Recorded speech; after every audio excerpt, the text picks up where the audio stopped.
Now, 13-year-old Yao woke up to see everyone running out of their rooms.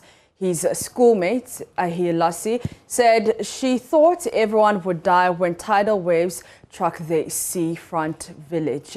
The plight and those of many others have been captured in a photo story published to our online platform, myjoyonline.com, by JoyNews journalist Justice Baidu.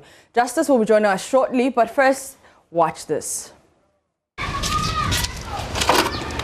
This is Yawo Agbemava's last day in the home she has lived for 45 years. In her lifetime, she has seen sea waves sweep through her village many times. But what she saw 2 weeks ago was different. When I hear the sea waves, my heart beats faster. I become very afraid. I've not seen anything like this before. The sea used to be far away. Now it's with us.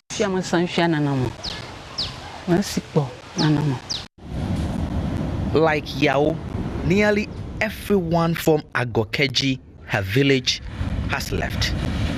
What remains: broken water pots, torn apart roofing sheets, and belongings that villagers left behind as they ran for their lives when the sea waves forced their doors open in the dead of the night.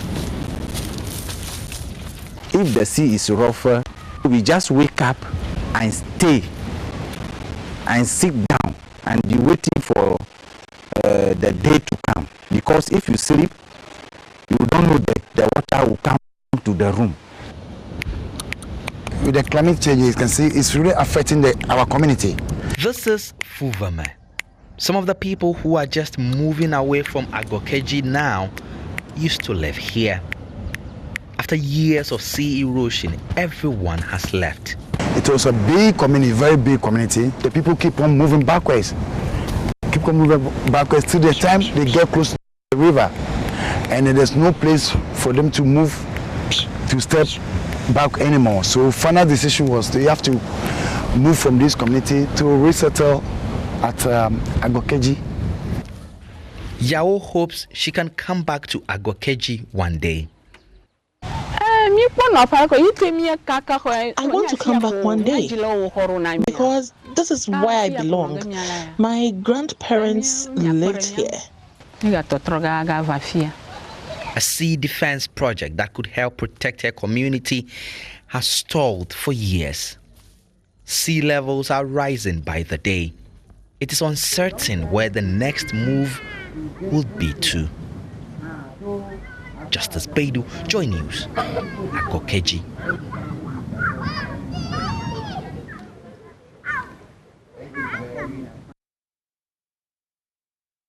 Justice Baidu joins me in studio. Justice, good afternoon. You're looking good. Thank you. In your blazer.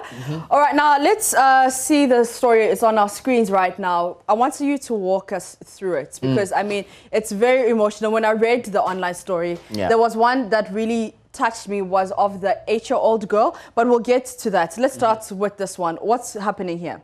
So I went to Agokeji and basically a lot of the story had already been done. Yeah. So my mind was blank. I really did not know what I was going to do. So I was just hoping something would happen. Yeah. And this woman, Yawo Agbemava, she's 57 years old. And we were just taking a stroll through the town. I just asked the assemblyman, I want to take a walk with you and see what's happening. Yeah. And this woman was basically, this thing on his head was the last thing that she was just carrying out of her house. And Oh, it was wow. like, she was basically just leaving for good. And Oh, wow. she had this and she was just stepping out of her door. And then she was saying goodbye to everybody, like just saying that, yeah. Oh, wow. Okay. This is my last day. And she's alone? She doesn't have family? So her whole family has already left. Okay, and okay. it's like a big compound house. Yeah. The roofs had all been ripped off. This is like what is left of it. I see. So they had basically taken what they were left with. I mean, everybody had gone. So what really strikes me is the more beyond, because it's also like, okay, you're reading this more beyond. It's like the town or the houses telling the people who used to live there that, listen, beyond this, there's more. You know, so beyond this, and you'll go somewhere further, there's more. So it's also kind of like, it's just struck me right now that it's just like, okay, yeah, it's fine. This is the end. This is how your house looks right now. But beyond this, there's more. Oh, wow. And then beyond this is just the sea that has taken over all the other homes that are around it. And the more interesting thing about it also is that the people who are living here had to move from a community which is in itself gone, which is called Fuvame. Okay. So they moved from there and then came here. Yeah. And then now they're having to move again. I see. So it's, and this, she was, according to her, she was a businesswoman. She would buy stuff and sell. And she's lost all of that. And all of it. All right. Okay, let's see if we can get the next picture on the screen. So, so this is just a photo that we stood on top of a tree and then had of, I think it was like one household that is basically being raised down. Okay. Yeah. All right. Let's go to the next photo. So this is also another angle of the same photo. And then what we did was to get people to basically come back into the homes that they used to live in, that they no longer lived in. So this boy who had come in, we just basically brought him, and then I asked him to stand in his favorite part of the house, and then he stood through the window. So what was his favorite part of the house? In the window, because if he stood in the window, you could see the sea. I see. And so it was more like their homes are more like holiday resorts, because it has this long you see the sea, and then you have a very beautiful lagoon behind the community. So okay. So this boy, she's called Medal. They have very interesting names. It's called Medal. Okay. Medal. Okay. Yeah. It's called Medal, and he's part of the people who just wrote the BC. And this disaster happened only a week before they would write the BC, and the whole school where they used to study is where he's standing now.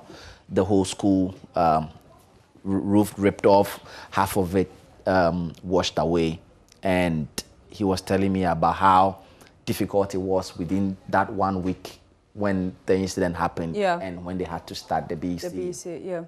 And how he hopes that this would not have to happen again. But a lot of them, like this young boy, for example, he was also playing in the sand when we got there, and then he was also saying, a lot of these young people, this boy is just 6, I think. Yeah, he's 6, and he basically can't answer any question. Like, he really doesn't know what's happening. And says that, I was sleeping in the dead of the night, and everybody said there was like this chaos, like say, run, and all they could do was just run.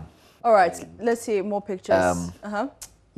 Okay. Yeah, and this little girl had a very interesting story. She said she wants to be a nurse. Okay. And so basically, I found a group of them, herself and a couple of the other kids, basically playing in the sand, and it was just near the house where they had moved out of, and this is the home. So same with this girl. She's also 6, I think. Basically just playing, and really the very tragic thing is that these children really, when I speak with them, they really do not know what is happening, but they know that something terrible has happened. And I mean, look, obviously this is the roof, and she's pretty much roof, but on a normal day she wouldn't have reached the roof. So this is like, I mean, it shows the devastation of this whole thing. Is that just walking, and then so the whole room is covered halfway with sand, and basically everything is gone. Yes, and this girl is she's called Faith. Okay. She's called Faith. She's 5 years. She couldn't say a word. Part of the reason is they only speak Ewe, which is a language I also don't understand. Speak. Okay, yeah. So, but it's interesting because even if the people are not talking. You could see the devastation in their eyes and in the way that they respond to you. The same structure, school structure that is that is down now. So this being our last picture, I mean, it's like really striking because like, so on the board, you can see 10 days more. Obviously, this like we're preparing for the BC exams, like we're ready, 15 days, 17 days. So they're like waiting for it. Yeah. And it's just like, okay, so this little young girl in her uniform, her future is supposed to be bright. Yeah. She's going to school to make a better future for herself or have a bright future ahead of herself. But then you look at her back and you look at all this devastation. It's just like I don't even know how to say it, but like, oh my gosh, it's quite like, it's quite unfortunate. It's really quite unfortunate. It's difficult to find the words to describe it. And for me, moving around the area, I just get the sense in the hopelessness and not knowing what will happen again. Yeah. And because there weren't any warning signs at all of this. Like it just happened. Yeah. And so you look at them and you speak to them, and then the sense you get is that we don't know when this will happen again. And the issue that I think I want this story to drum home is that it's not just Keta. It's not just Keta, I've done stories from the Western region, from the Central region, here in Accra, Dansoman, many communities that are basically on the brink, and climate change, rising sea levels that really need to be dealt with. All right.